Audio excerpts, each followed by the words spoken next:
Hi everyone, and welcome to Windrider Farm. Today's video is an update to a video we recorded back in August. We promised to update you to let you know if all of the steps we had taken to recover from the heat waves, insect infestations, and diseases had worked. Just a quick recap for those of you who may not have seen our previous video. In our previous video we showed how the season here inside our pepper greenhouse started out very well, with no problems, and then started to go horribly wrong. Our problems started when we entered into a devastatingly long drought. The drought drove many insects into our greenhouse in search of moisture-rich plants. We had dealt with this problem before, so we weren't too concerned and responded by spraying them with neem oil. But the drought was quickly made worse by an extreme heat wave, and what we did not realize, because we had never experienced a 3-week-long heat wave before, was plants react badly to being covered in neem oil in extreme heat. So we then had badly burned plants. We couldn't use the neem oil, and we still had an issue with insects coming into the greenhouse and devouring our plants. So we needed to try to find another solution, or we were going to lose all of our pepper plants to insects. So as we showed in our previous video, we started using this garden-safe insect killer with pyrethrin after completely closing up the greenhouse. But then, after we eradicated the insects and had long since stopped using the neem oil, our pepper plants started producing some very bizarre growth. We determined we may have a broadmite infestation or a disease, and we read that destroying our plants may be the only option. But we had too much invested and were not willing to destroy all our plants, so we started trimming away the distorted growth from most of the pepper plants. We reasoned that we might be able to assist the plants in repairing themselves if we cut away the damaged and diseased portions, so they could put their energy into new growth and send nutrients to the peppers that were forming. We then also gave them a boost with some CalMag, as we read this could help with repair and production. As you can see, the trimming in the CalMag was very beneficial. We left some distorted growth on the plants for comparison purposes. What we were trying to accomplish was a fresh start with the plants we did have, rather than ripping them all out, as suggested, and starting with new plants.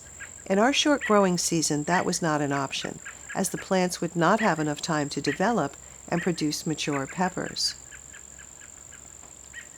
So now, back in the pepper greenhouse in mid-November, we can show you what absolutely did work and what was a failure. And the one thing that did work, and we would do again, is trim all of the damaged and diseased growth off the plants. It seemed extreme and was hard to do at the time, but it was very beneficial. Trimming off all of the damaged top growth did allow the pepper plants to put all their energy into not only repair, but also into maintaining the healthy and unaffected portions of the plants, and also help the peppers that had started forming reach maturity. In comparison, the plants we did not trim never recovered and continued to decline and produce distorted growth. And here is some more footage of the plants we did trim, so you can see the extent of their recovery. You can see all of the fresh, new, healthy growth. There's no question these plants were very distressed before, having been burned by the neem oil in the heat waves, devoured by insects, infected by a possible virus or broadmites, and then becoming extremely twisted and distorted. Just the few steps we took made a great deal of difference in their recovery. One thing that's important to mention is that we discovered that some varieties of peppers are more resilient than others. Our bell pepper plants were most adversely affected by the insects, neem oil damage, and heat wave initially. They did eventually bounce back after trimming, but slowly. We did harvest about 5 peppers per plant after they recovered, but that's a low number even for a bell pepper plant. Our shishito pepper plants, however, were virtually unaffected by all of the issues the other pepper plants were having, doing better than even our hot pepper plants. So although this is the first year we grew shishito peppers, it definitely won't be our last. Another thing we want to mention is very important is time. If you have a short growing season as we do, time is not necessarily on your side.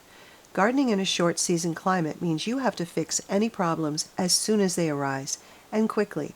That's why we're sharing what we experienced this season with all of you.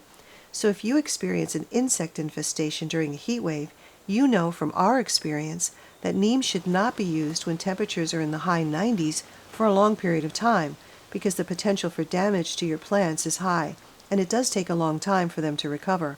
Also, it did take us a while to figure out we had a possible broadmite or disease problem also damaging our plants, as we had never had those issues before. Although we trimmed them and they survived, we lost precious pepper production time as they recovered. So although our season is almost over, and we didn't have the large pepper harvest we anticipated, we're still grateful we did have to go through what we did, because we learned a great deal by being forced to deal with challenges we never had before. What I think is also important to mention is to never underestimate the resilience of plants. When we read there was no easy cure for broadmite damage, or the possible virus resulting from insect damage, and the only answer was to rip out our plants, we questioned it. We thought there had to be another answer. So when we read an article that stated some may recover although the chances were slim, we decided to hang on to that glimmer of hope and not give up. And because we didn't give up, we had a pepper harvest, and we learned a great deal that will help us if droughts, heat waves, and extreme insect infestations are a part of our future. And even with all the challenges we're sure to face in the future, we'll still continue to grow most of our own food, because there's no better feeling than harvesting food you've grown yourself. We hope that you found the information in this video helpful, and that it inspires you to keep growing even when faced with challenges, because as we have shown, plants have the amazing ability to heal themselves with just a little help from us.